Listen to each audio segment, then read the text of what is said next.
పుష్ప చిత్రంతో బాలీవుడ్ ప్రేక్షకులకు పరిచయమైన రష్మిక మందన్న యానిమల్ చిత్రంతో ఒక్కసారిగా ఆమె గ్రాఫ్ నార్త్ ఇండియాలో పెరిగింది.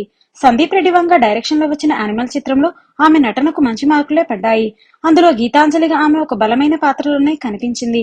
ఈ సినిమాలతో ఆమెకు మరిన్ని బాలీవుడ్ చిత్రాలు రావడం ఖాయమని చెప్పవచ్చు.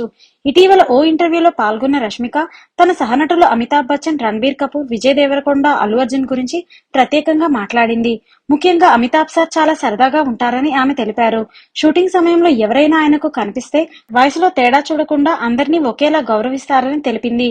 రణబీర్ కపూర్ చాలా స్పోర్టివ్ గా ఉంటాడని చెప్పిన రష్మిక జీవితంలో ఏదైనా చేయగలననే నమ్మకాన్ని ఆయన ఇచ్చారని చెప్పుకొచ్చింది. విజయ్ దేవరకొండతో తనకు ఉన్న అనుబంధాన్ని రష్మిక ఇలా చెప్పింది. కెరీర్ లో నేను ఎంతో కష్టపడే వచ్చాను.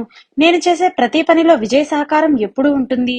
నేను ఏదైనా ఒక పని చేయాలని అనుకుంటే ఆ సమయంలో తప్పకుండా అతని సలహా తీసుకుంటాను. అది నాకు ఎంతో అవసరం కూడా. ఆ సమయంలో నాకు ఏది మంచో ఏది చెడో వివరిస్తాడు. వ్యక్తిగతంగా నా జీవితంలో అందరికంటే ఎక్కువగా సపోర్ట్ చేసిన వ్యక్తి విజయ్ అని రష్మిక తెలిపింది. ఈ ఏడాది ఫిబ్రవరిలో విజయ్ దేవరకొండ, రష్మిక మందనాల నిశ్చయం జరగనుందని, వీరి వివాహ తేదీని కూడా త్వరలోనే ప్రకటిస్తారనే వార్తలు తెరపైకి వచ్చాయి. ఈ నేపథ్యంలో విజయ్ దేవరకొండ గురించి రష్మిక స్పందించారు. ఈ ఫిబ్రవరిలో ఎవరితోనూ తన నిశ్చితార్థం లేదని, తన పెళ్లి గురించిన పుకార్లు తరచూ వస్తూనే వినిపిస్తూనే ఉన్నాయని క్లారిటీ ఇచ్చారు. ఫ్యామిలీ స్టార్ చిత్రంతో విజయ్ బిజీగా ఉంటే, మరోవైపు రష్మిక కూడా బాలీవుడ్ డైరెక్టర్ లక్ష్మణ్ ఉటేకర్ తెరకెక్కిస్తున్న ఛావా చిత్రంలో విక్కీ కౌశల్ తో కలిసి నటిస్తుంది. ఛత్రపతి శివాజీ కుమారుడు సంభాజీ మహారాజ్ జీవితాధారంగా దీన్ని రూపొందిస్తున్నారు. అల్లు అర్జున్ తో పుష్ప 2లో కూడా రష్మిక నటిస్తున్న విషయం మనందరికీ తెలిసిందే.